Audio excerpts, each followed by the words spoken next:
Good evening, everyone. Welcome back to the show. Hope everyone's doing well. Thank you very much for joining us again on this Saturday evening. Big up to everyone joining us on a Saturday evening. I do appreciate it.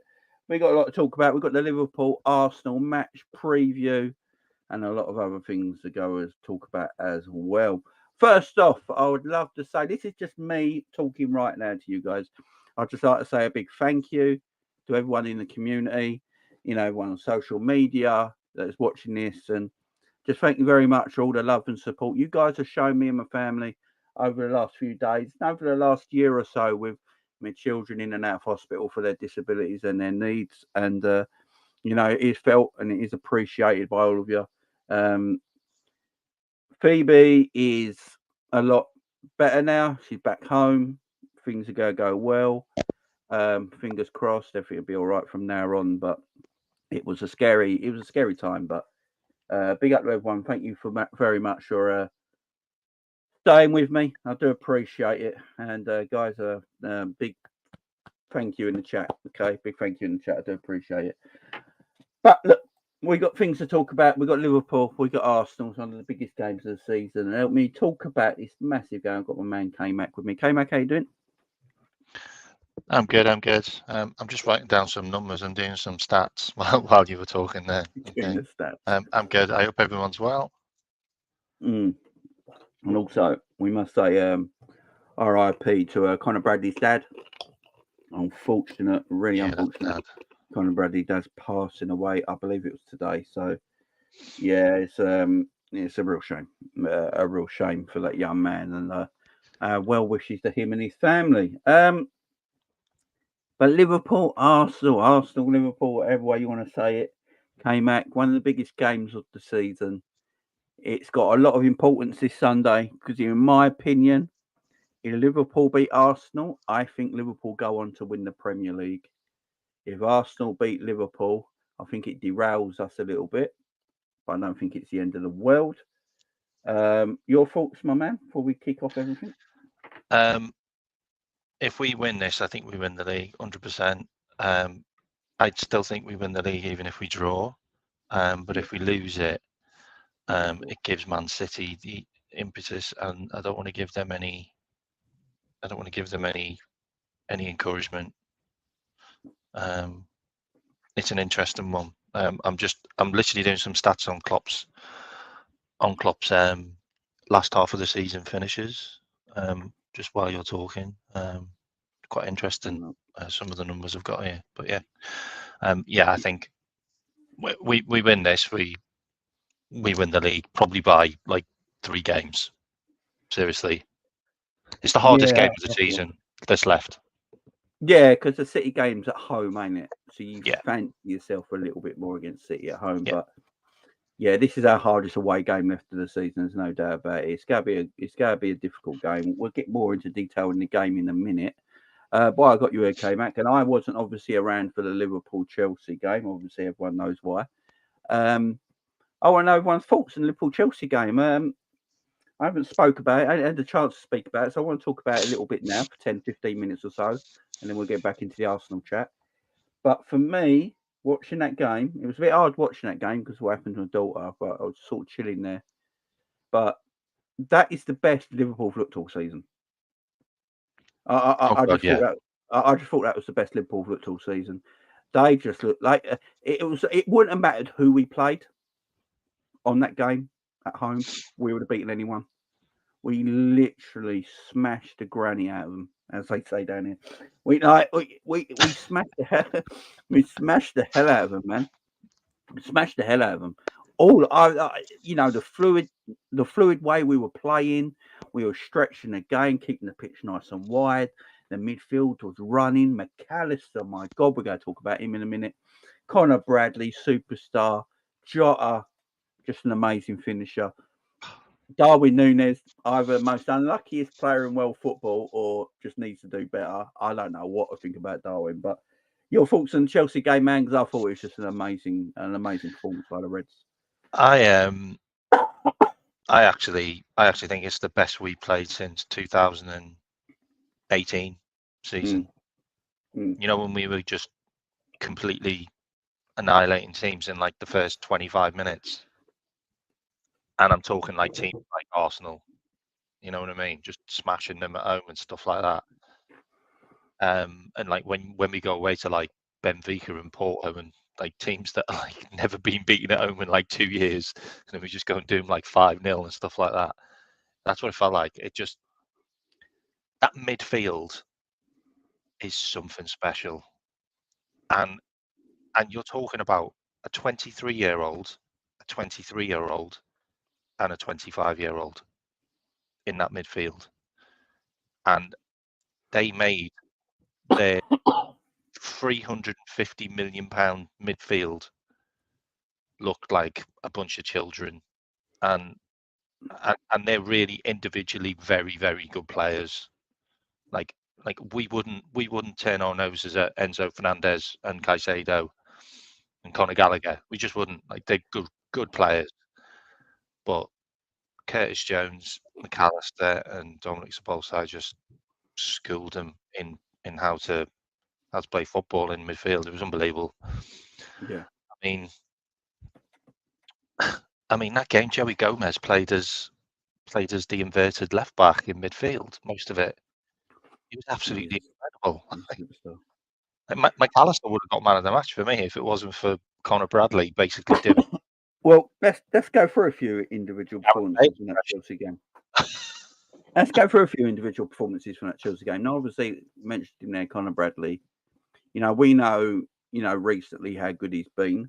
Since he came into the team this January, he's not put a foot wrong. Since he's taken Trent's position, since Trent's been injured, he's not put a foot wrong.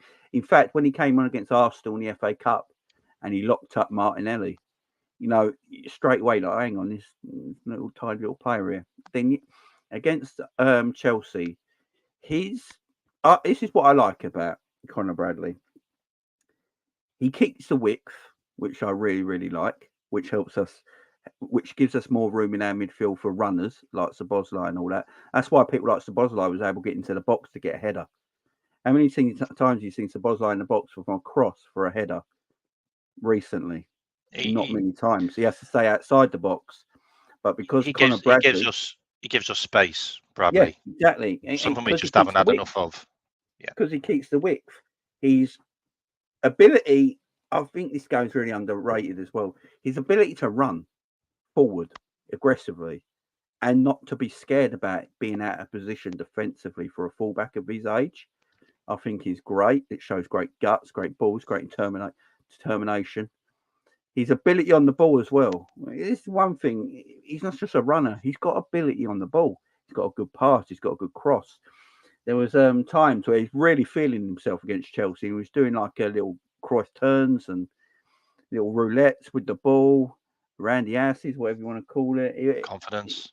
Yeah, the confidence was seeping through him. He can cross the ball. And then his shot. The goal he scored was a goal of a forward, on that angle, the way he put the ball in the corner. He was tremendous. Absolutely tremendous. And he is now Liverpool's future right back in the years to come. Liverpool haven't got to go in the transfer market. And people hate this. There's got to be some people that secretly hate the fact that Liverpool now don't have to go into the transfer market to get a right back. Yeah, because the academy's working. Our academy is built to bring players through into our squad. That's what the academy's for. That is why they built the AXA training ground, so they can all train together. And since we've done that, look at the players coming through. Look at the players starting to come through now. You've got Kwanzaa coming through, Conor Bradley coming through. That's just 2 players, yeah, but that's since the training ground's been there. Yeah. And it's proof that it's working, and I think Conor Bradley's going to save this team millions and millions of pounds. But what we also got to do, we know he's a talented kid, but we can't put too much, right, he's our right back now, that's it. Look, I think Trent will come back in for this game because obviously Conor's not going to be part of the squad. So, because what happened to his father today, so you can't expect him to be part of the squad. But I would have had Trent playing anyway, just because you've got to make sure you rest these young players at the right time. You've got to take them out at the right time just to cool them down a little bit, and then you bring them back in But it's exciting future, and it came out with this young lad. He's a superb little player. Yeah, absolutely. Someone just wrote in the chat that Ajax beat our under-18s 10-0, but we beat Arsenal's under-18s 7-1, I think, recently. So it's all swings and you roundabouts. gotta get like that. Under 18 players, you gotta get weird results, don't you? Yeah. I think as well. I mean, I talked about Bradley on another show. What I find incredible is when you play a youngster, because he is a youngster, he's 20 years old. I think he's just turned 20 as well. And he's literally played a handful of games of first team football for Liverpool. When you play a youngster, what you want from a youngster is you want them to just have a normal game. Like, you don't expect any fireworks. You don't want them to have a mistake. You want them to just kind of keep things ticking along and kind of just get by in a game and just look like they're supposed to be out there. You're not expecting them to literally run the game from start to finish, like literally provide the entire tempo of the game, create all the chances, be the most dangerous player on the pitch. Like, you don't expect that from a youngster as soon as they come into a team. You just don't. And what I find incredible is he's got end product, but his end product is quality. It's not by chance. Like, you see a lot of like youngsters who, put a ball in and, they're not going to put that ball in all the time like that. It's kind of just a one-off, or it deflects off a goalkeeper, or, they go for the near post or whatever. But Bradley knows exactly where to put that ball for Dominic Szoboszlai. He's like, I can see the runner running from midfield in. If I put that out of the goalie's way, where the defender's got to come for it, if he attacks that first, he's going to win that, and that's going to get a chance. And that's just intelligence. Like, that's someone who really understands the game, and he can do it for 96 minutes in games, which I find incredible for a 20-year-old. Like, he's got the physical capacity, and he's got the strength, and I know people are saying like, oh, maybe we shouldn't put too much pressure on him. I don't think the pressure is going to affect him. I think he just keeps on playing. Like, and I understand Trent coming in, by the way. Arsenal's a really, really big game, and you don't want him to have a stinker against Arsenal and then for everyone to get on his back. And, keeping him out of this is probably the best thing, especially you don't want to play him after his dad and stuff. A bit like Nunes. Not Nunes, Diaz. Like, him playing when his dad's like in stress like that. It's like, it's not the greatest thing to do. So I think it's a good idea to do that, and then just bring him back in for the next game, Burnley. Yeah, got no problem. Yeah, I mean, this is an interesting thing, but yeah, Conor Bradley won't be part of the match day squad, not of his dad passing away. And as we said, we send away our love to the Bradley, the Conor Bradley family. Yeah. There were some excellent performances against Chelsea, and one of them is Alexis McAllister, who I thought a couple of weeks before his injury, that couple of weeks before his injury, he was starting to really nail down what he has to do in this position Klopp wants him to play. And then since he's come back, he's just picked up where he left off just before he got injured. And he just looks great in this role at the moment for us. Now, obviously, when Klopp leaves and we get a new manager next season, I don't think McAllister will be the sixth going forward for probably Xabi Alonso, the way it's looking. But at this moment in time, under Jurgen Klopp, McAllister's perfect for this position. He really is, under what Klopp wants him to do. People talk about he can't win the ball. Do you see how many times he actually wins the ball back? Yeah, he can win the ball. He wins the ball back a lot. He wins a lot of duels as well, grand duels as well. Yeah. He gets and stuck it's in. not just, he and then it's his transition, it's his passing. Then passes that he was doing against Chelsea when he weren't even looking. And he just knew, he had the vision where to put the ball in them wide areas that people will run onto and stuff like that. Absolutely tremendous. So he looks like he reminds me a bit of a Mascherano at the moment, but better on the ball. You know what I mean? That sort of tenacious, scrappy, get involved. He looks great. When he's got Jones and Gomez round him, he can look up and he can play balls. And he did 2 through balls that went to Nunes. He hit the crossbar with one of them, which I don't actually think was one of his 4, which is weird because I think the goalie saved it onto the bar. But yeah, he can do that. He's got that in his locker. I just feel like I don't know why. I feel like he's fitter. It feels like he's got more capacity to last longer in the match now. And I don't know whether that is because he was out for a bit. I don't know. Or maybe it's because he doesn't have to do as much running because he's got Curtis Jones and Joe Gomez around him to kind of mop up. But I don't know. But I do think if Zabi comes, I do think he'll play him as a 6 or a defensive midfielder type role. I do. He looks a little bit like Palacios, who's the other guy who basically Zabi uses, who's an Argentine international as well, and plays in the Argentine team. But he's injured a lot. Like, he gets injured quite a lot. So yeah. The worry about Mac is Mac does get stuck in a lot, and he does keep on banging that knee, which is quite annoying. Keeps on hitting the same knee every time. Yeah, because it's his leading leg, ain't it? He goes every time he goes down. I'm like, oh. Yeah, but he's absolutely. We know he's absolutely fine. But he's a bit like, oh shit. But yeah, look, McAllister's he's on great form at the moment. He's been our best midfielder. Even when everyone said he was in bad form, I still thought he's still our best midfielder. You know, at this moment in time. Some people talking about Szoboszlai in the chat.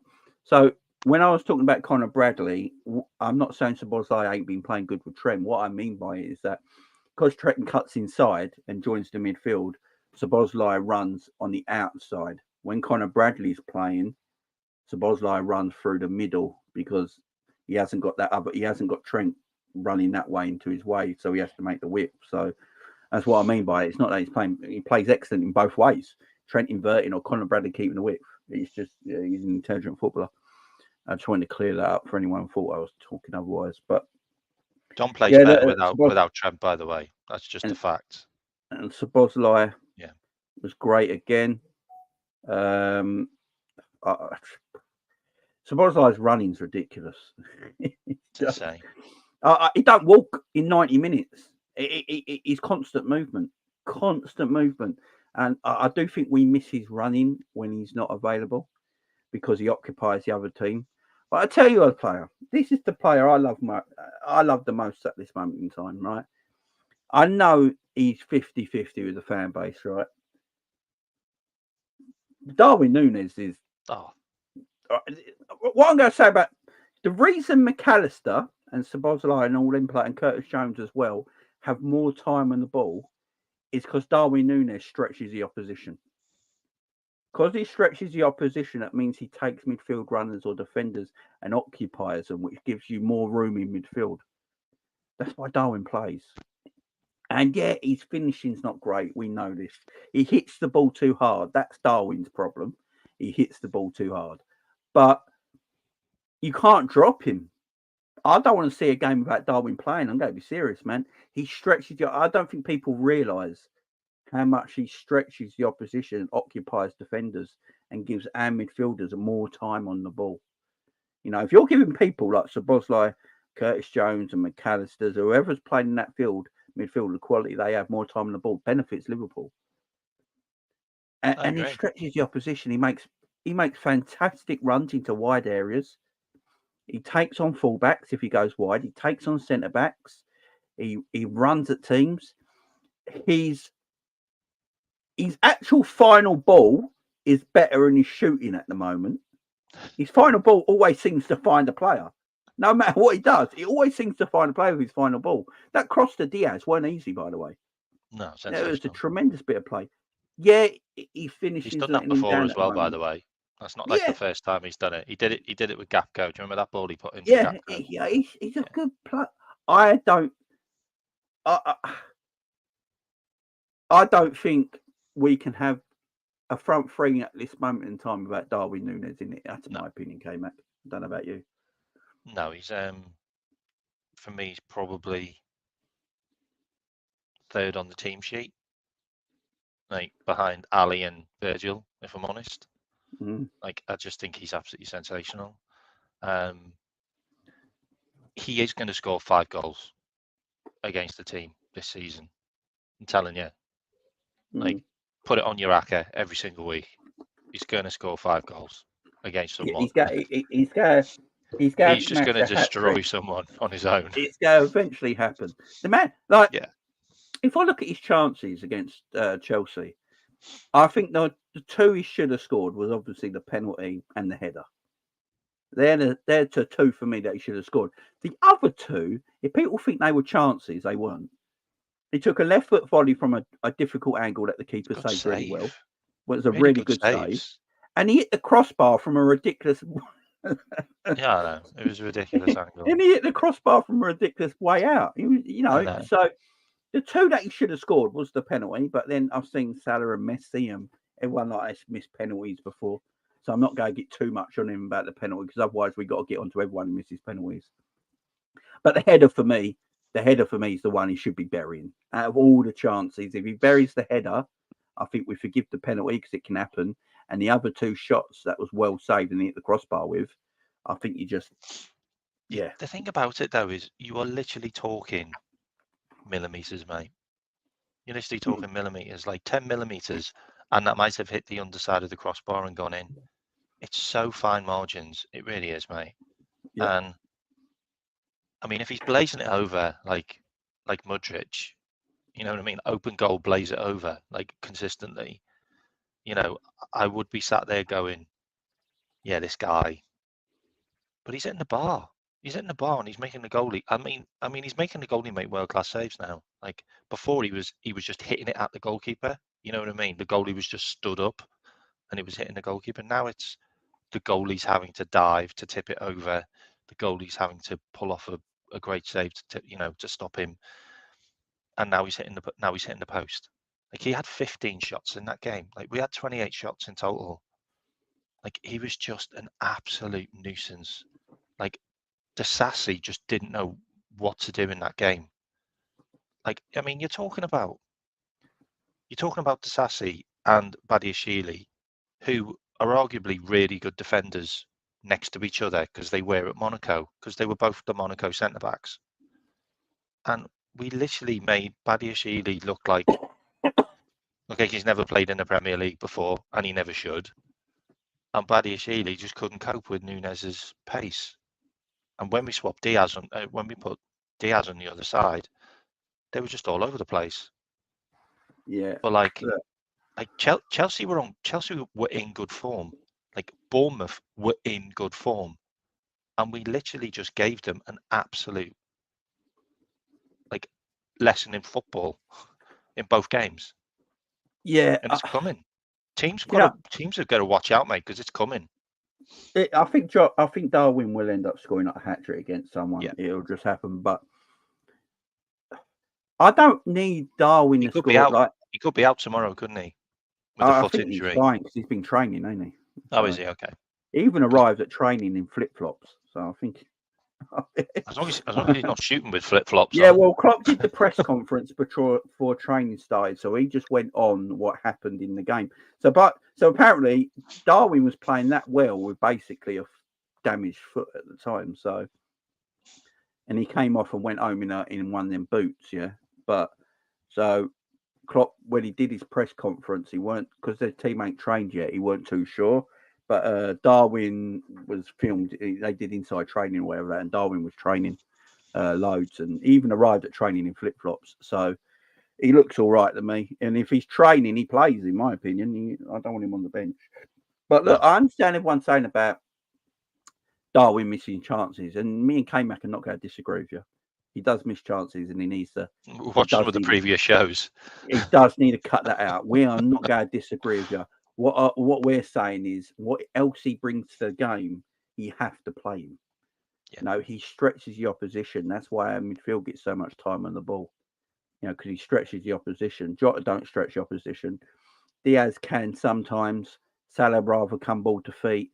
So Darwin's the one who stretches the team the most. So, and to Darwin's fairness, since Mo's been away at AFCON, Darwin stepped up, in my opinion.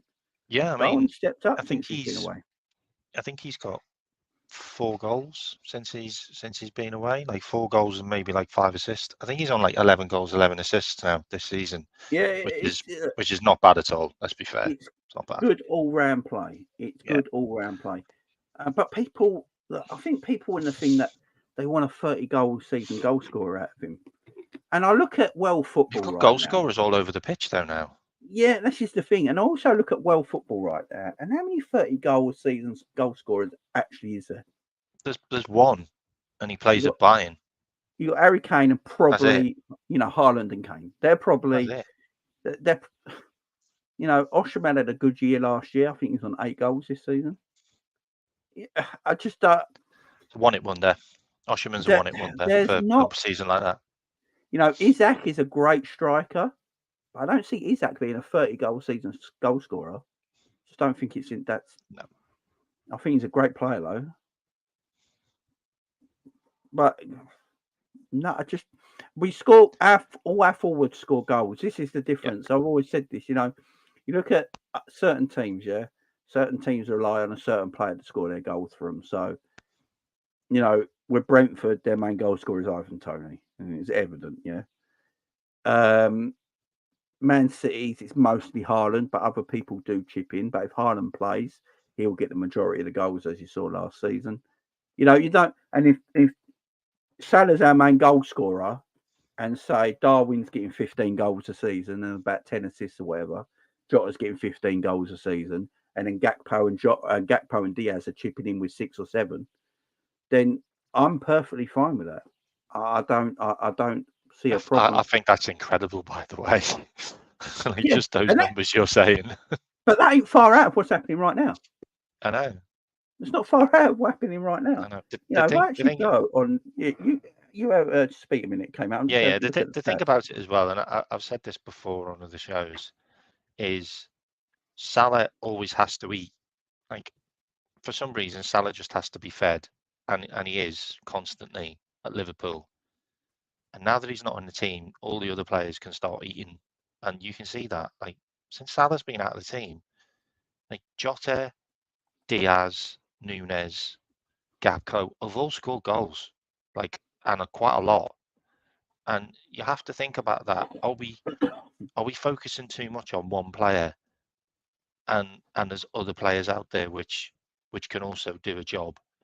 You're looking at some of the big games coming up.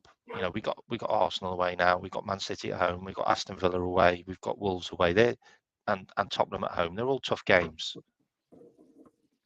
I can't be having us just relying on one guy to get the goals in those games. And that's why I feel like we need to start playing as a team more. And with your Diaz and your Jota and your Nunes, it feels more like a team, and everybody's chipping in, everybody's getting chances, everybody's creating for each other. And when Salah's there and Trent's there, because Trent passes to Salah and we pass to Trent, that's kind of how it works. It looks really one-dimensional. I just feel like that is the way Liverpool will evolve. Like, that, in Xabi Alonso comes, that's how we will get Liverpool to work. He will get Liverpool to play more as a team. Because when you've got a guy that can score 30 goals a season, of course you're going to pass the bloody ball to him because he's guaranteed to score. Yeah, exactly.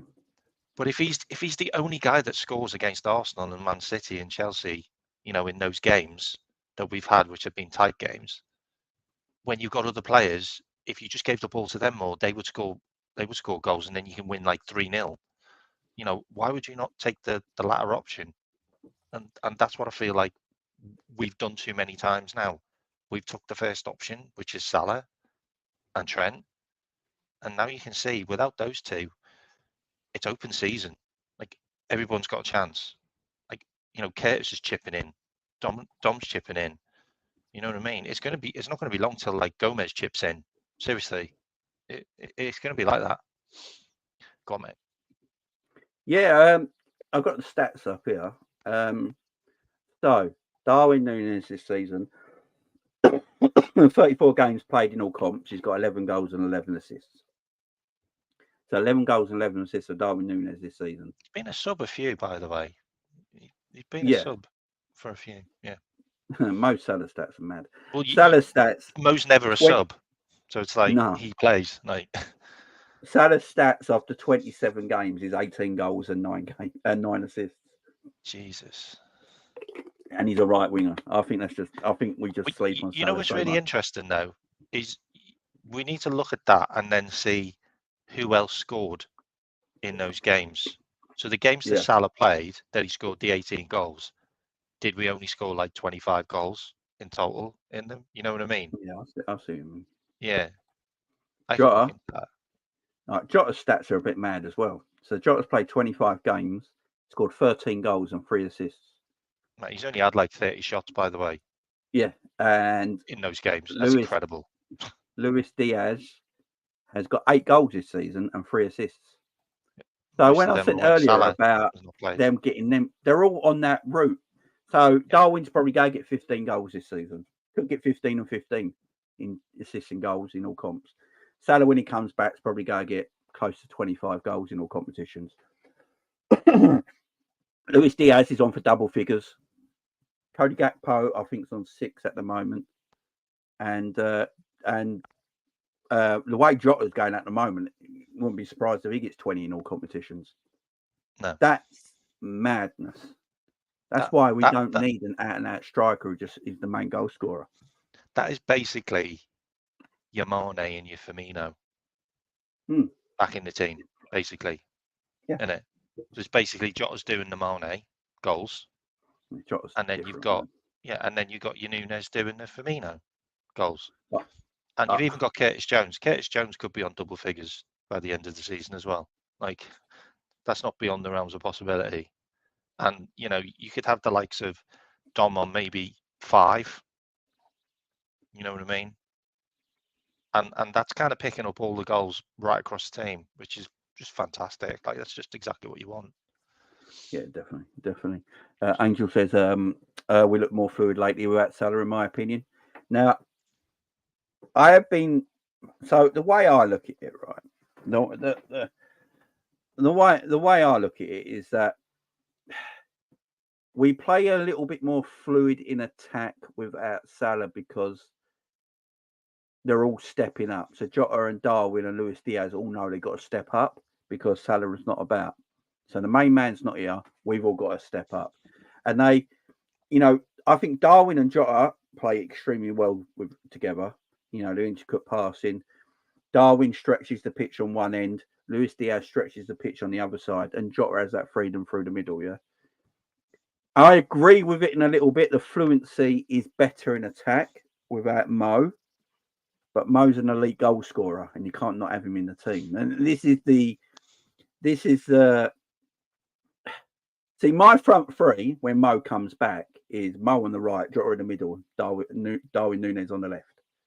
For me, that's Liverpool's most potent front three. That's Liverpool's most potent front three. And then you've got Cody Gakpo and Luis Diaz as your impact substitutions. That'd be the way I look at it going forward. Because at the moment in time, Jota as well through the middle. Jota is... I actually think Jota's our most clinical goal scorer.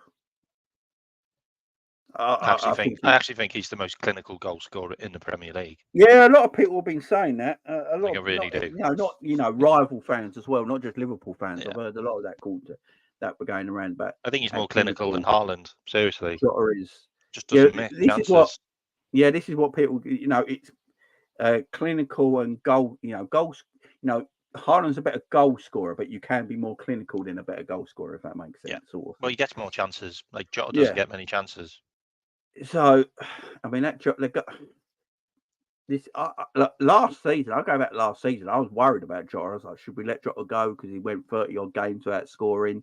It was definitely all about went the right. injuries for me. But he was I wanted to let him go constantly, because I didn't know whether he was going to constantly be injured. injured. Yeah, he was constantly injured. We was like, Yeah. should we just let him go? And then he had a good end of the season. Then he started this season like, and then you see him now, and you're like, Jesus Christ! I actually forget how good Jota actually is. Oh, it's incredible. I forget. And have you ever heard Cristiano Ronaldo talk about Jota? Yeah. He always Really, talks about him as the next really rates him. star for Portuguese football. You know, and he's a superb player, man. He's aggressive as well, which I like about Jota. He doesn't get in a defender's face. He ain't, you know, he might be short, but he ain't scared. He's got that little man syndrome, ain't he? He'll get in your face. He'll get aggressive. He'll square up to a centre back. And what I love about him, he in the air, he's ridiculous in the air. His leap, his timing of his jumps. And I think Curtis Jones said his new nickname at training is the Ghost. They call him, don't they? Because he sort of just appears, you know, in between. Defenders must hate him, like Yeah, really hate him. I love the Can I guy. just can I just give you my spin on the Salah thing as well? Because I do normally agree with you a lot of stuff, but I don't agree with you with that one. So I feel like when we don't play Salah, we play different football. Oh yeah, and you do. and I feel like, look, this is no slight on Salah, by the way. Look, Salah's an incredible player. He's done amazing for us. The guy doesn't press. And the guy doesn't give us any width anymore. And they're two really key components in us being a high pressing team and being able to make space for our players to have the ball, to have incredible possession, and be able to create better chances. That's just what happens. And we talk about the old Liverpool way, pass and move. It's not really changed under Klopp. We still do it. We still pass and we still move and create. When Salah's in the team, we've only got two players pressing from the front, so there's always an out ball. And the weird thing is, we sat there and we talked about, why do they keep on going down the right? Well, it's pretty obvious why they keep on going down the right, because Salah isn't pressing down the right. So there's space for them to get the ball down the right. And that's why a lot of counter-attacks and team goals against us come from the right. Because Salah's he's not doing the job of a Jota or a Nunez. You know, even gap code presses, even Diaz presses to a certain extent. And then you've obviously got Dom and you've got Curtis as well, who are all really brilliant at pressing. So you kind of got one missing out the link up front who doesn't press, but he also doesn't give you any width. And you look at how well we played recently, it's because we've got width down the right in Bradley. We've got width down the right in Trent. Like, if Trent hasn't played, then someone else is going to provide the width. And that's why you've also got Gomez cutting in on the left. So the team looks more of a complete outfit across, instead of having this top-heavy right-hand side where everything seems to go down there, but also everything seems to come down there as well. And that's why I think we do better without them and use them as impact subs in games. And if we are looking for a goal, you got Salah. But I do feel like Salah will just play because of something in his contract. And I do think Trent will just play because of something in his contract, probably. And you also got to keep Trent happy as well, because you want him to sign a new contract. Yeah, I get what you're saying. Look, for me, Trent's the best right back in world football, so he just comes back in my opinion. You know, I just think Trent's that good. You know, Trent could go back to playing his old way as well. Like, I can't blame Trent for playing like the inverted system we play. Every time he's come on, he's been in midfield now, though. Like, Yeah, really I think obvious. Trent starts. I think if Trent starts for Liverpool, he starts as right back. If he comes on as a substitute, he comes on as a midfielder. I think that's the way it's looked at right now.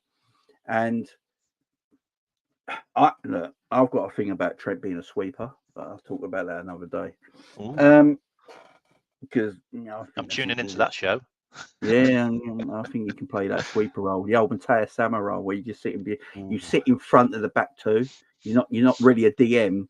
You just sit in front of the back two and you split, and you're that player who just completely unmarked all the time, just sprays the ball around for fun and controls the game.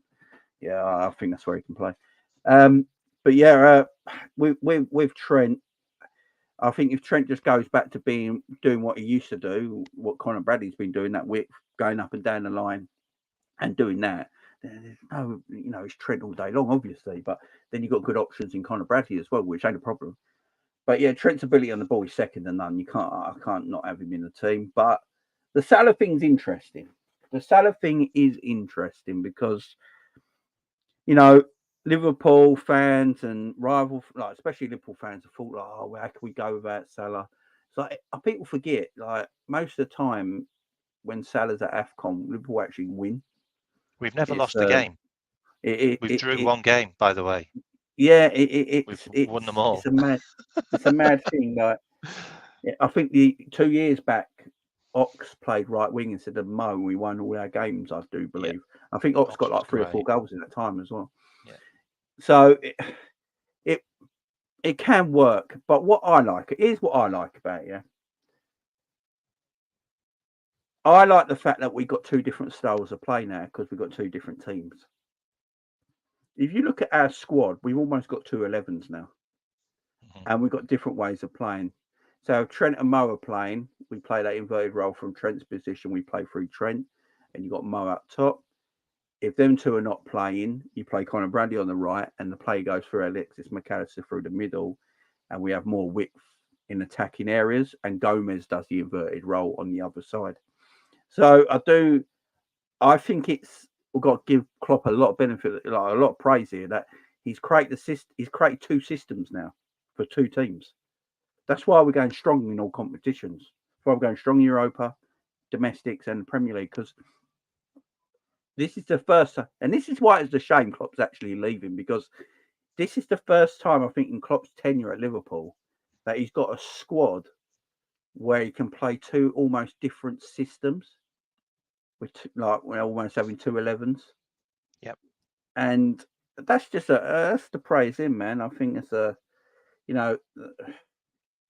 our bench. Look, there's rumours at the moment. So I was saying on Twitter tonight, there's rumours all going around that Thiago and Darwin Núñez are travel to London. So tonight. So apparently there's the Thiago could be in the matchday squad, which would be mad. But Darwin, I think everyone was fearing that he would not be available, but it looks like he is. Our bench for the Burnley game, because that's when Klopp really said that Thiago should be back for. Our bench against Burnley, by the way, could be like this: Keller on the bench, Kwanzaa on the bench, Thiago on the bench. If I'm going this way, it'll probably be Gakpo and Diaz on the bench. Gravenberch on the bench. Or Taro Endo on the bench because he's back now. Oh, Endo will be back, won't he? Yeah, but because Japan went out yesterday, didn't they? So he should be back. Endo on the bench. Harvey Elliott on the bench. That bench is the strongest in the Premier League. Oh, yeah. That bench is... Oh, I've said this since the summer. Liverpool have the most depth out of any Premier League team this season. I'm not saying they have the best squad, but Liverpool have the best squad depth. And you're not even in the Premier League. You're not even counting Elliott and Bradley in that lot, by the way. Yeah, you got Conor Bradley's on the bench, Harvey Elliott on the bench. It's mad. How big's your bench, mate? When he comes back. How big's your bench? Sounds like a 20-man bench. And people kept telling me buy people in January. So I always said it. Who are we buying in January? Where are they going? Who's coming in January? Who's leaving? Where are they going to play? They're not going to get a game. We have basically 2 squad. We have 2 teams in our squad. We have 2 11s. This is all like I think so many people now are so money orientated that you've got to buy in the transfer market that they've not actually really looked at our squad. Really. Yeah, we've had injuries. Every team has injuries. So I'm not going to, we're still winning, by the way. I don't know if people notice that. And Did you now pick Robbo? I don't think you picked Robbo. I didn't put Robbo in there either. I didn't even put Robbo in there. So this is our squad, guys. I'm just talking about the bench here. I'm like, you didn't pick Robbo there, did you? Matip, if he was fit. Matip and Tsimikas injured. You know, Tsimikas. So I didn't even put him on the bench. Yeah, it's crazy, isn't it? It's good. This good is squad, the size of our squad. So when everyone kept talking about January transfers, I was like, who? Who? You know, who are you getting in? Yeah, it's just, this is what I've been saying this for ages now. Our squad, our team is, our midfield, McAllister, Curtis Jones, Harvey Elliott, Szoboszlai, Gravenberch, Thiago, Stefan Barsetic. Then you got that's mad. You got McConnell. You've also got McConnell, Endo. the youngster. You got Clark, the youngster. You missed Endo. You got Endo, my man. Stop missing players, mate. Taro Endo to come in as well. This is our midfield, man. Everyone keeps telling me got buy players, need players. At defence at the moment. Look, Gerald Kwanzaa's come from nowhere. You know, you got Virgil there, you got Konate there, you got Tsimikas who's back now. He's in training. Robbo's back now. You got Joe Gomez, who is just the most informed English defender in the league right now. You got Conor Bradley and Trent at right back. I mean, that's why I'm, you know, this squad's good, man. It's very good. And we should be competing for all the trophies this season. He did say, didn't he? He did say he'll leave us in good hands. Yeah. And he'll leave the next man with a good squad. Well, he has, 100%. He's kept his word, man. Kept his word. It's interesting because I do totally agree with what you're saying about the whole. We have two squads. We also play two different ways, and we also play two different ways in games as well. We play in possession as a two at the back with 4 in midfield and pretty much 5 up front. If I'm honest, like, you know, most of the game when we're in possession, we've literally got five forwards up there. Like it is pretty prevalent, like what you see in matches. And then out of possession, we then drop into a 3 at the back. You know, with Gomez playing like as a centre back. Yeah, it's really intelligent football that we play, and I also like the fact that we're now doing things different for different teams, like conquering what their strength is against us, like to stop them. When I felt like those 2 seasons where we had dips, it just felt like we just carried on playing, like regardless. Like you could see the flaws, you could see where we were getting. Where there was problems, and we just carried on. But now it's like, okay, there's a problem here. Okay, yeah, I'm going to tweak it, and he does. And it's also the fact that we've got such a strong bench that we use all our subs constantly. Like we always use 5 subs now, and there's always a good chance that we'll swap a centre back, which is something that we've not been able to do before. Swapping centre backs takes the pressure off Gomez in case he gets red lines, then the likes of Konate in case he gets red lined, because these guys can't play 7 games in a row. Like they've never been able to do 7 games on the trot, but now they have, because we are giving them like 20 minutes here, 30 minutes here in games. It's really good. And to have Kwanzaa, like, did you know his brother plays for Southport? Oh, I didn't even Yeah, he's know 26. He's 26. Obviously not as good. No. So and he looks like him as well. It's like John Terry had a brother, I think, played for is it Port Vale? Yeah. Well, I think he played for Port Vale. Gerard had a brother as well, didn't he? Anthony Gerard. He was a midfield defender, I think, or something like that. Anyway. But look, we've got the Arsenal game coming up, and this game's massive. I said at the beginning of the show, and for me, this is must not lose, in my opinion. Must not lose. Yeah, I think if we win this game, I look at it and think, I think if you're an Arsenal fan, if Liverpool win this game, Arsenal season's looking done, because there'd be 8 points behind us. Same amount of games played. You've got Man City who's going to keep going as well. They're in the Champions League, but I think they go. I think they beat Porto, but I don't know if they got the. I don't know if they got the testicular to go and win the Champions League just yet under Arteta. And they're out of domestic cups. I think all the pressure is on Arsenal tomorrow. Mm-hmm. They're the home team. Klopp's not really under pressure. He's leaving at the end of the season. So it's like, we're the away side. It's all on Arteta and Klopp, or on Arteta and Arsenal. And I think that benefits us in a weird. I think that benefits us. I think we're going to go to Emirates and we're just going to play our game.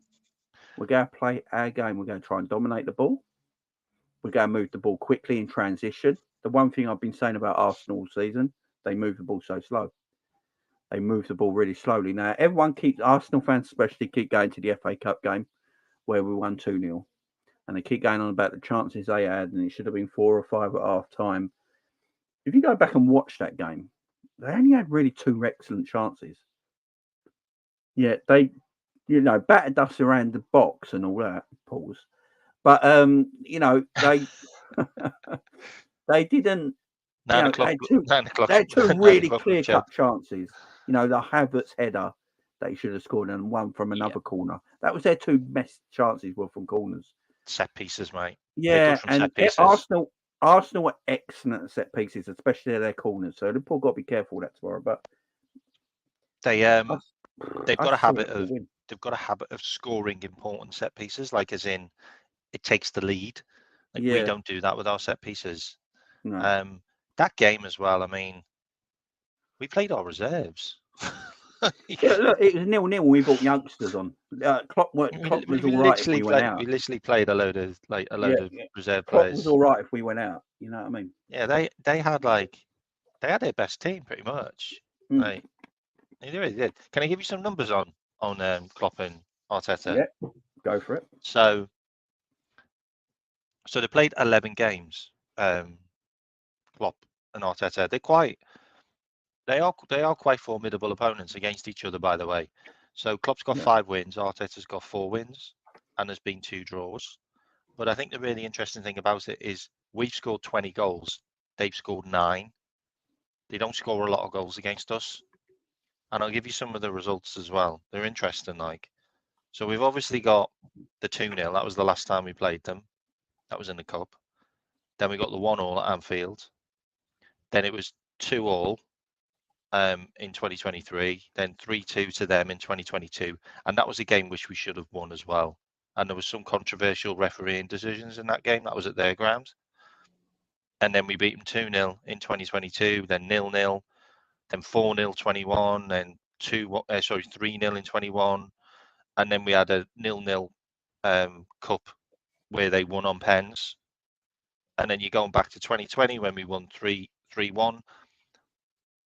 And they're only wins against us, by the way, before that 3-2, which is when they had a really good season and we were shit, like last season, is they beat us in the cup on pens. They beat us on the cup on pens again in 20, and then they won 2-1 in 20. That's it. And there's not a lot in the games we normally do win against Arsenal. I can't see anything different. I really can't. Like, I've watched them recently. They concede goals and they concede big chances. Like, they really do. Like, Brentford probably should have beat him, if I'm honest. Like, it took like their goalkeeper, who's basically on loan from Arsenal, kind of just thrown in the towel and being crap for two of their goals. Like, really, they miss a lot of chances. Like, they miss a lot of big chances. And, like, I feel like we will get chances against him. And I feel like this is like the Chelsea game was a statement of intent. It really was. Like, that's the best I've seen us in about 4 or 5 years. Like, seriously. Yeah. We had 28 shots. Like, their goalie was unbelievable, by the way. We had so many clear-cut chances and completely dominated. Like, it became that bad that their players started diving. like to try and get penalties, like in like 3 of them. Like one of their players got taken off. Their captain got taken off because he was probably going to get sent off for diving again, because he did. He dived again, but he didn't get a yellow card for the second time. So I feel like this is a big game. And I'm also happy that it's a 4:30 kickoff, because I'm fed up of getting those bloody 12:30 craps. And this is a big game. All eyes are on this game, and I feel like Arteta will lose it. I feel like he'll do something stupid as well in the game, because there's so much pressure on him. I was looking at some of the numbers as well. Just in Klopp like losing games in the last half a year. You know, the run-ins, and the biggest losses we've had under Klopp in seasons were 2023, 2022-23, where we were crap. He lost 1, 2, 3, 4, 5 games in the last half of the season. And then 21-22, when we basically had no midfield or defence, because we were just annihilated. And he lost 1, 2, 3, 4, 5, 6, 7, 8. Seriously, 8 games in the last half of the season. But then the other seasons, 19-23, 18-19, 1, 17-18, 3, and 16-17, 3. Like, we very rarely lose games in the last half of the season under Klopp, apart from those 2 seasons. So yeah, usually we have a bad January. I could see it being the same. Yeah, usually we have a bad January. Then by March, April, May, we just go on like ridiculous runs. We have incredible runs, and those games that we've lost, by the way, have been Chelsea's and Man City's. Like, they have been those games. They've not been like, you know, Bournemouths and teams like that. They just haven't. Like those ones that we've lost. But obviously the 2022, 23, 2021, like, we lost to everybody. We were shit. Like, we know that. They were the two bad seasons. But yeah, I agree. Look, this is the one thing I keep getting annoyed with when, you know, pundits and people keep talking about, City always going these unbeaten runs towards the end of the season. So do Liverpool. Yep. Liverpool do as well. Yep. I think last season Liverpool didn't we go undefeated in our last 11 games last season, drawing only 2 of them. We mad like that. It's just so those games that we lost were in Jan and Feb. Yeah, and then we went inverted. That run, and we went on that run. And this carried it on, by the way, well. And we've carried it on. Yeah, these runs go on. Liverpool, you know, so every time they all keep talking about City go on these, you know, they probably won't lose now till the end of the season. I look at it and go, Liverpool might not either. You know, at this moment in time, Liverpool might not lose either. Can you imagine Liverpool win the Premier League and only have that Tottenham defeat? I know. I'm claiming invincible. I don't care what anyone says. I'm claiming invincible because you've heard about Belgium, haven't you? The Belgium league. No. With that game that they replayed. Oh, they replayed the game, didn't they? Yeah, because of VAR, wasn't it? Yeah, because of VAR. So if it has to happen, then I thought they said they couldn't do that. I thought they said they couldn't do that. Well, they said they couldn't do a lot of stuff, but they still did it. Yeah. Like the whole reason for the goal not being chalked on, because they said they couldn't go back. But then they did that against Crystal Palace for the penalty against us. Do you remember that? Yeah. I see people talking about referees and that.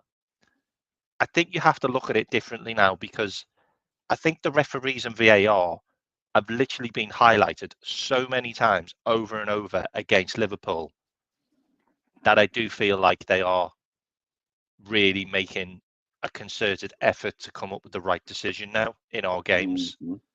So I can't see us having any really bad howlers, because the spotlight is really on them, because it's like, well, hang on a minute, that's Liverpool again. Like, why is it always Liverpool? And it is a case of, why is it always Liverpool? Like, so yeah, okay, Chelsea, maybe one of them was a penalty, you know, by Virgil, the second one, not the first one. You know, it is what it is. Like now, the way they say it levels itself out, I feel like it might do the next half of the season. Yeah, I don't See that game against Chelsea. I don't think the Conor Gallagher one was a penalty. No, but I think the second one. The second one was, and I think our one was. I think our one was the most blatant out of all three. Yeah, you mean he literally stood on his foot? Yeah, so I think ours was the most clear. The Gallagher one, he sort of like just threw himself. But Chelsea should have went to one penalty. I will admit that they should have had one penalty. Not that it would have changed the game because everything's ifs and buts. Darwin Núñez had his shooting boots on. He scores an hat-trick and we win 7-1 anyway. So it's always. That's why I know Chelsea fans are really moaning about it because even Chelsea fans will admit they got absolutely battered. So it didn't really matter at the end of the day. But look, this game's interesting, man. Liverpool for me. I watched. I watched Talk Sport. They were doing like the transfer window thing with a guy who was in charge of the finances at Man City. I can't remember his name. Oh yeah. And he's basically said that Chelsea are going to fail FFP, mate, and they're going to be deducted points. Well, apparently they need to make 100 million by June, don't they? They're not going to make 100 million. They're just not. Like, teams aren't going to buy their players because they know that their players aren't worth what they want. And what he talked about as well, and this is crazy, he talked about the fact that Man United and Arsenal stopped them from being deducted points this season by buying Mount and Havertz. Because if they hadn't sold Mount and Havertz, really, it's Havertz on, isn't it? Yeah. Why no one can buy? Well, Mount was like 54 million profit, wasn't it? Like straight profit. But he talked about it, and he said as well. He said that he said that when they're going to look at it, they're going to look at it and go, well, it's deliberate. It's not like Everton's where. Or Nottingham Forest, where it's like, okay, yeah, the stadium and Nottingham Forest was like, well, we'd just come up into the league. Like Chelsea's was literally deliberate. Like you signed 3 players worth 100 million. Like you know exactly what you're doing. Let me get this comment up. Crazy. So much waffle. Too confident. Show respect. Poor results. Irrelevant chaps. Liverpool top of the league. Why wouldn't we be confident? I don't get these comments. Like, what are we meant to do? What we meant to do? Just sit here and not be confident when our team is top of the Premier League. I should be confident my team. We're top of the Premier League. We're in all 4 competitions. The Arsenal game's going to be difficult. No one's saying we're going to whip Arsenal 4 or 5-0. Jesus Christ! No. If we win this game, we're 8 points clear. By the way. Yeah, exactly. I don't understand why Liverpool fans are never allowed to be confident. Arsenal were 8 points clear if they'd have won against us at Anfield last year, by the way. In fact, Arsenal were 8 points clear, I think, at one stage, and they blew it. Like, do you think we're going to go 8 points clear and blow it? No. And look, could we lose to Arsenal tomorrow? Of course we can. Arsenal are a good bloody football team. It's going to be a difficult game. We said it at the beginning of the show.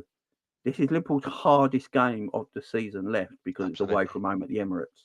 The home game at City, I don't think it's as difficult as this game because it's at home. This is it's a difficult game, man. Look, I would take. Look, we'll get to the predictions in a minute. I don't think it's going to be a whitewash or anything like mad like that, but I'm confident because my team's top of the league doing well, so I should be confident. Even if we get a point, it's still a point. It's still a point. Right. Look, and if we lose, I'll still come back on here and still be confident, even if we lost. Yeah. Don't really bother me. All right, guys, let's pick the team for tomorrow. Let's go front three. Let's go front three first. Front three first, guys. So, will Darwin play? Yes or no? Everyone in the chat right now.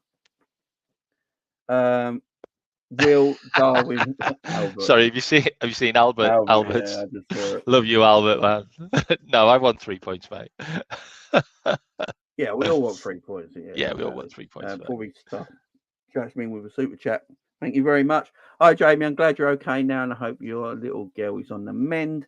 Lots of love to you and the family, and keep up the good vids, mate. Thank you very much. Appreciate it. Thank you. And as I said at the beginning of the show, I appreciate you all, guys. Thank you very much for supporting me and the family and everything while things have been going on. So I do appreciate the love from all of you.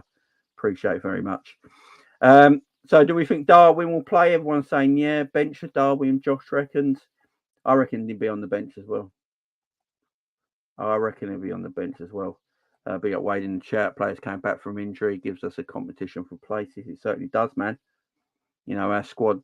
I was reading off our squad earlier. There's so many players that don't even make the bench.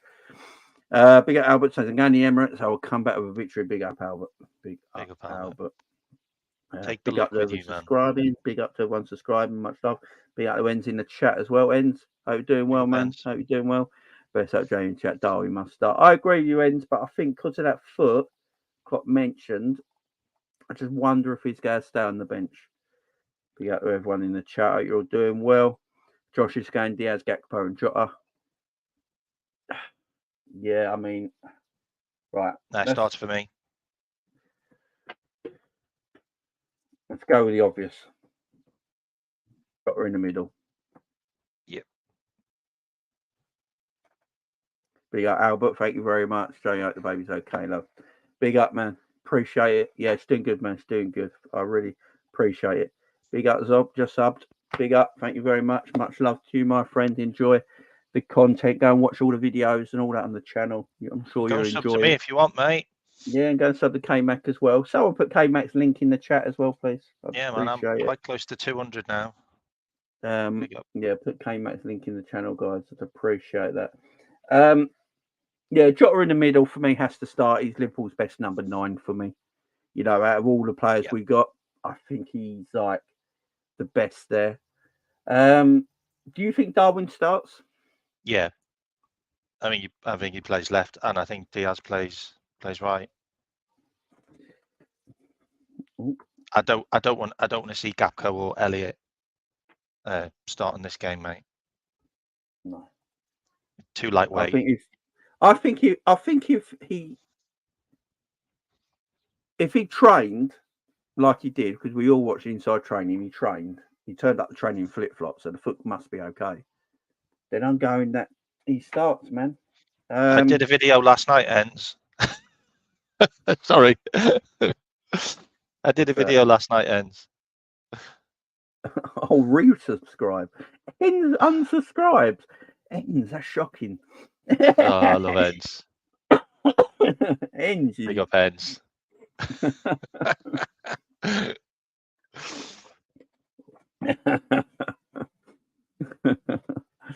Right, that's our front three. That's a superb front three. Luis Diaz is a bit of form at the moment. It's someone we haven't spoke about much. I've been concerned about Luis Diaz, but he's been in a bit of form lately and he grabs goals. You know, he gets goals, man. He gets goals. So at this moment in time, but that's our front three. I honestly think when Salah comes back, he takes Diaz's spot and that'll be the front three going forward. But yeah, that's my front three for this Arsenal game, guys. Midfield, I think, is quite easy one to do, isn't it? Alexis McAllister in that DM position. Who's playing around McAllister for you, K-Mac, in this game? It's got to be Jones and Sabolsai.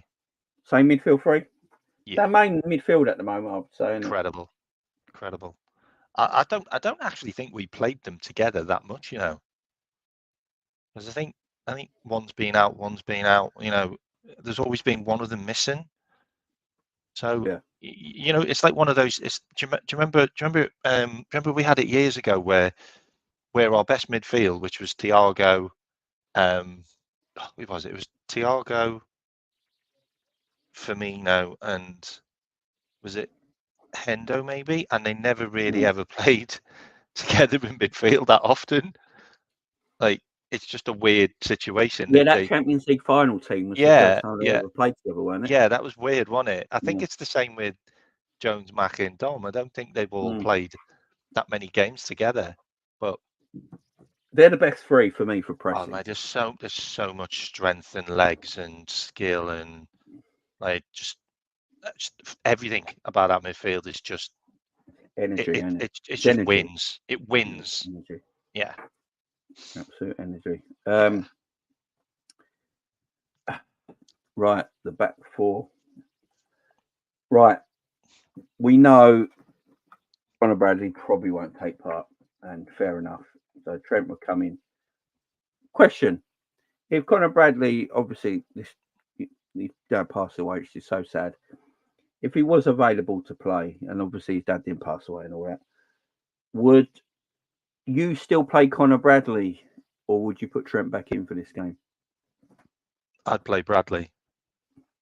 Let me know in the chat, guys. We know Conor Bradley's not playing tomorrow, because probably not in the match day squad. I'll be very surprised. Probably going to be given a bit of time off to be with his family. But if Conor Bradley, say, was available, let's just say if he was available, just give me one name in the chat. Would you go Bradley or Trent? Just put it in the chat. Bradley or Trent, who would you go for right at this moment in time? Big up, Al, but I think Bradley will stay. It will be chaotic. I mean, with Bradley's dad passing away, man, I just don't think Bradley. I wouldn't be in the match day squad if it was me. Let's put it that way. But I don't think he'd be in the right frame of mind. A lot of people saying Bradley. I'll play Bradley. Let's start Bradley, Conor, Bradley, Trent, Bradley. Wow. Trent, Bradley. Wow. Wow, I guys. think Bradley's winning that one. Wow. I mean, he's a guy who's on form. Like, what is it? Was it five games, 4 assists, 1 goal? It's mad. It's pretty outstanding. Like 3 man of the matches as well, by the way. I think someone, yeah, exactly. I think someone said he's got more assists than Bruno Fernandes this season. Yeah, he has. I've seen that. I've seen that meme as well. I've seen that meme. That's just mad. Yeah, that's a good point. Now, Albert did say like he has been ill for a while. Like he's had like a long-term condition, so it has been. Oh, I didn't know that. Yeah, it wasn't just like it wasn't suddenly. I thought it was like it's after a long illness. Yeah. So if Bradley was fit, for me, it'd be Trent still, guys, because I'm with Wade there. And and I don't really want Szoboszlai taking free kicks anymore after what I watched. Yeah, that's a good point. Szoboszlai needs to take free kicks from 50 yards out. That's what he needs. Yeah, he is pretty shocking. I think that's back for. I think it's Konate and Van Dijk, ain't it? Oh yeah. I think Konate won 15 out of 15 headers in his last game against Arsenal, by the way. Something stupid like that. I think Virgil was pretty close to that as well. I was going to ask you your opinions on Konate so far this season. He's been great, but I mean, I really do feel that the Quansah has made that happen because he knows that he has to work really hard, because if he doesn't, Quansah's in. Like, simple as that. I also feel that he's got more legs around him, so he doesn't have to do as much work as he's had to do in the past. But I also feel that like he's maybe like more understanding of the role of that side of that defender. He's got rid of that bozo bit about him as well. Yeah, well, don't say too soon. Yeah. Yeah. But it does look like that. And it's complete. It does feel like him and Virgil have got a kind of, they kind of got a good relationship together now. When they're like winning tackles and that, and they're kind of chesting each other and high-fiving, and I didn't feel like that was happening before. Yeah, they want to defend now. Did you wear Allison the other day in the tunnel? Yeah. Let's defend for our effing lives. I love it. Virgil's absolutely like, yes, come on. Like, I think they've got an understanding. They don't want to concede goals, man. I love it. No. Right, here's the big one. And I say this is the big one. It shouldn't be the big one, right? Because it should be Joe Gomez, yeah? But is there a little part of you that thinks Klopp's going to stick Robbo in this game? No, not for me. I still don't think he's fit enough. And also, Arsenal away, he's too attack-minded. Like, that's not a good idea. Who's on that side? Isn't it Saka? Yeah, it's Saka. No way. No. I don't want it, but I think I don't think Gomez should lose his spot. I think Robbo's got a lot of work to do. But I don't think Robbo's gonna win his spot back now. And you've got a new manager coming in as well. Robbo must be going, ooh. Like you ain't. I think you ain't the manager's mate anymore. Like the new manager, got to do a lot of hard work to get back in. You're not getting picked because you were great in the past. What the fuck is going on here? Can't find him. I'm putting Dalglish in for some reason. Is he on there? Dalglish, yeah. Yeah, you can put old players in as well. Right, that's our 11. That's our 11 go against Arsenal. That is our 11 to go against Arsenal. We have got Darwin Núñez and Jota and Diaz up top. Curtis Jones, McAllister and Szoboszlai midfield. Alisson in goal with a back four of Trent Konate, Virgil van Dijk and Joe Gomez. Would you have Joe Gomez, the one inverting, and Trent keeping the width? I would really like that, mate. I think that would be amazing. We'll do what we did to Chelsea if we do that. Because Trent's got that in his locker. Yeah, we know. Yeah, Trent going up and down the wing, no problem. He did it for years. That's where he got all his assists from going up and down the wing. I don't know. Nani says hasn't travelled. Hasn't travelled for tomorrow. Oh, okay. So that could be Trent in midfield and Bradley. That would be good. Yeah, I mean that would work for me as well. Yeah, I'm not entirely sure about that. I don't want Gravenberch in. I'm sorry. I don't want Gravenberch in. Give me nightmares. Let me have a look. Because I've read about Thiago and that travelling, but oh, they give me nightmares. I haven't seen anything wrong with Szoboszlai. No. Unless they happen in training. Dom does pick up bloody injuries. Oh yeah, Dominic Szoboszlai is not with the Liverpool squad in London at tomorrow's game, but Thiago and Darwin are. Yeah, that's right. It's on Anfield Talks website. Yeah, he's not in it. It's injured again. Then. Everyone's putting what the F. Wait, what? So he must have got an injury in training. Something must have happened in training. Something must have happened in training. So take Dominic Szoboszlai out. 1 second. Right. I ain't gonna do what people think should happen. I'm not putting Thiago straight in. What? Wow. Says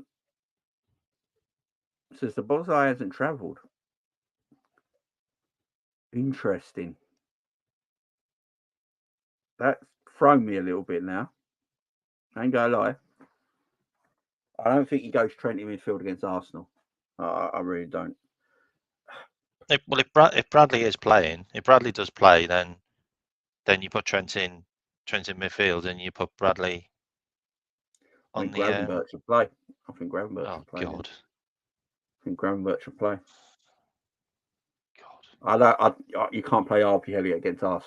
I mean, Gravenberch has been okay the last 2 games. I'll give him that.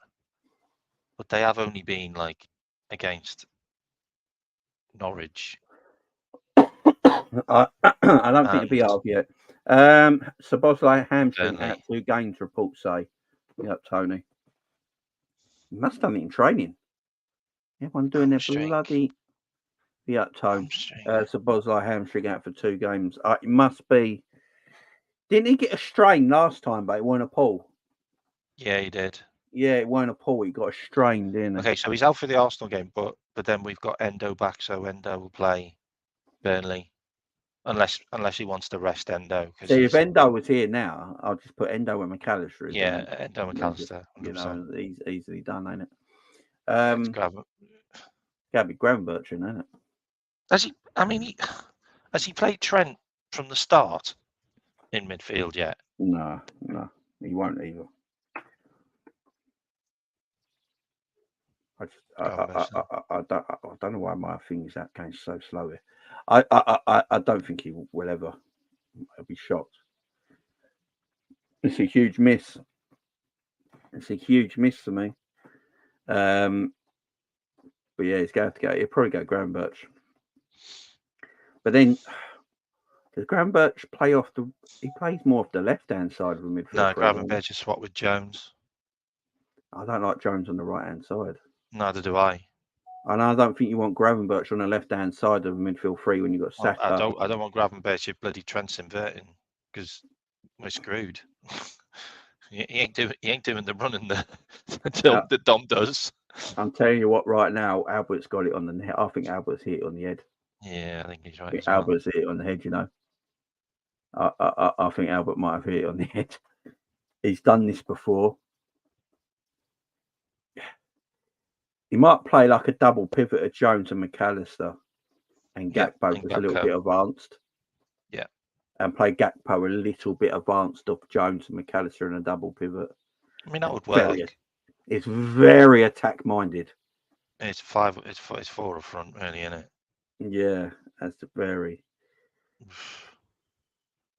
Oh, I mean, if he played Trent in midfield and Bradley, we're pissing on that game. Yeah, Bradley ain't going to play. No, we're scoring goals for fun. Like if he plays those two, like that would just be sauce. Can you imagine Bradley bombing up and down with Trent in midfield, like finding him? Oh man, I don't know what's going on. Right, let me take this off a minute. Right, I'm going to take that off a minute. Bradley travelled. Does anyone know that? I'm not sure, man. I'm not sure. Because you know about the other players. Has Bradley travelled? I have no idea. No one said anything. Can someone find out in the chat if Bradley's travelled? But I think I'm going to put a new team up. What I think might now happen, right? Because of this, he might actually do this. You know, he might actually go. I feel right. While I'm putting this team up, you got to try and guess, guys, what I'm going to put. Putting a brand new team up. Oh, do this, but I am. Where is he? Oh, for goodness sake, what the hell? Oh. Bradley has travelled. Oh, no, he hasn't. Sorry. I don't know. No, I doubt he'd travelled, mate. I wouldn't expect him to. Yeah. Right, hang on. Be all with you in 1 second, guys. I had to take it off to do it first because it was slowing down for some reason. Right, I'll be right with you in 1 second. This might be the new team because of that injury. It's such a shame, man. It's such a shame because it's really thrown me, that has really thrown me. Right. Let me share it now. What I think the new team might look like.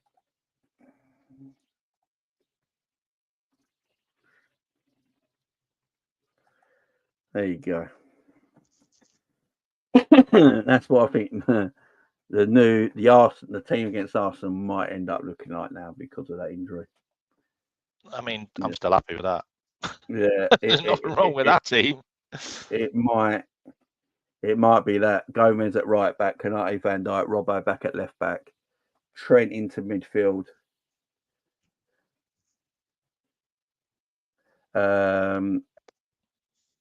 Diogo Jota, Darwin Núñez, Jones, and McAllister. So you got a thing of, you know, maybe, you know, going double pivot a little bit. Jones goes a little bit more advanced. You know, you got. I just wonder if that's how he goes. You know, getting Trent in there, or Trent can drop. Daryl, have you? Oh, big up Daryl. He might have not heard. Daryl Szoboszlai's got an hamstring injury. He's not travelled. He's not gone. He's not travelled, my friend. He's not travelled. Apparently, he's injured. Yeah, if anyone who's just joined, yeah, Yes, if anyone's just joined, yes, apparently Szoboszlai has been injured in training. He's not travelled with the squad to London. Anfield Talk on your Twitter website here, but Dominic Szoboszlai is not with the Liverpool squad in London ahead of tomorrow's game, but Thiago and Darwin Núñez are. So Darwin Núñez and Thiago are both in the squad, but there is no Szoboszlai. I can't see anything about Bradley, by the way. I've looked. No. That is how I would go. That's still a good team. That's how I would go, because you can drop Trent a little bit deeper. Could be a deep line playmaker, pushes McAllister a little bit further forward. I wonder if Klopp will go with that. I don't want Klopp just to go with Gravenberch, because that just seems a bit. That just seems like it's just no effort in it, if that makes sense. And I'm worried about Gravenberch's. He's running for 90 minutes. He seems to struggle with his fitness at the moment. And I know Trent's just come back from injury, but I think Trent starting and Gravenberch coming off the bench for Trent later in the game would make more sense than the other way around. Yeah. So that's how I'll go, because we've got Gomez, who's in superb form at the moment. Look, Gomez is far more comfortable at right back than he is left back, and he's excellent at left back. You just put him there. You put Robbo in his natural position. You got your natural two centre backs. The back four. That's an excellent back four. Trent in midfield, conducting midfield matters with his passing ranges. Curtis Jones with his pressing game, and McAllister with his aggressive tackling and excellent passing. And then that front three of Luis Diaz and Darwin Núñez, especially stretching the opposition. Yeah, that might be how we go. That might be how we go. It all depends. It all depends what Klopp does. I think Klopp might just go with Gravenberch. I don't think he will. I don't think he'll play that formation. I'll tell you why. Because he's got no left back. He's got no left back cover. Gomez is the left back cover. Like if Robbo, and then you have to literally swap the team round. So then you're moving Gomez back over to the left, and you're bringing Trent back into the right. It's all a little bit like for me, it does feel like he'll probably just play Gravenberch, which is quite scary, but it is what it is. Or he might even play Elliott. Yeah, if Japan got knocked out 3 days ago, Endo would have played. Yeah, I know. If Endo was available, it wouldn't be. If you watch that game, Japan should have bloody won, like in the first half. There's so many chances in the first half. If we have Endo available right now, this wouldn't be an issue. No, it wouldn't. You just put Endo in the six. You put McAllister on the right hand side. Dom didn't run too bloody fast. If Dom didn't run the extra 2 miles that he probably didn't need to run.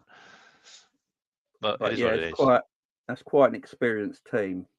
Yeah, it is. That's a team that can beat Arsenal away. Yeah, and they have. Right. It is a tricky one, James, because of this. It is a tricky one.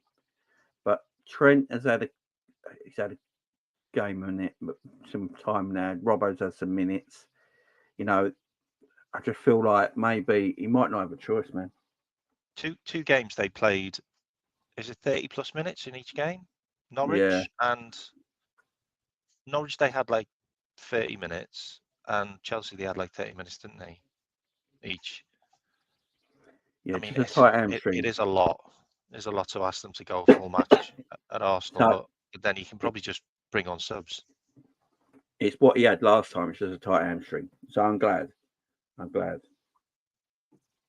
Yeah, he didn't travel. Bradley didn't travel. Yeah, and rightly so. Well, that's the team I would pick anyway. Now, that's the team I would go for. But I can understand if he don't go with that, and he just sticks. But then I don't like Curtis Jones on the right. I don't want Gravenberch on the left if he's got to go up against Saka in that position, and if Odegaard's floating around in that midfield area. That's a lot of work for Gravenberch. I think Curtis Jones will be better in that position than Gravenberch from a defensive point of view. Yeah, it's interesting, man. It's really thrown me that now. Now I'll take a draw, man. I ain't gonna lie. Now I'll take a draw. I still think we can get the win. Yeah. I still think we can get the win. That front three's on fire at the moment. I'm going for 2-1. Tight 2-1 win. Tight 2-1 Yeah, I win. said 2-1 as well. Yeah. Yeah, 2-1. I think look, they'll probably nick a set piece goal because they're good on set pieces. I'm just I'm not seeing anything. Thiago and Darwin are both with the Liverpool squad. But yeah, nice to see Thiago. But I'll be interested to see if Thiago actually makes the bench. Pete was he's definitely not travelled. Gravenberch. Yeah, I think Gravenberch is going to be the man. But that's who I'd go with. I'd stick Trent in there personally. But I'm going slight 2-1 win. It's dampened my mood a little bit, I ain't going to lie. But there's enough there still for Liverpool to win this game. I think so. I think there's enough there as well. But guys, listen, I will be back tomorrow straight after the game, guys. As soon as the Liverpool Arsenal game is finished, I'll be here for match reactions. K-Max already is more than welcome to jump on as well, guys. So whatever the score, whatever the result, we'll be here tomorrow straight after the game. So make sure you're here as well. Appreciate everyone coming out today on your Saturday evening watching us. Do appreciate all the love. Thank you very much, all the super chats, everyone in the comments. Big up to every single one of you, members as well, all of you. Appreciate all the love. I'll be back tomorrow. Enjoy the rest of your night. Enjoy the game tomorrow. See you tomorrow, guys. Peace.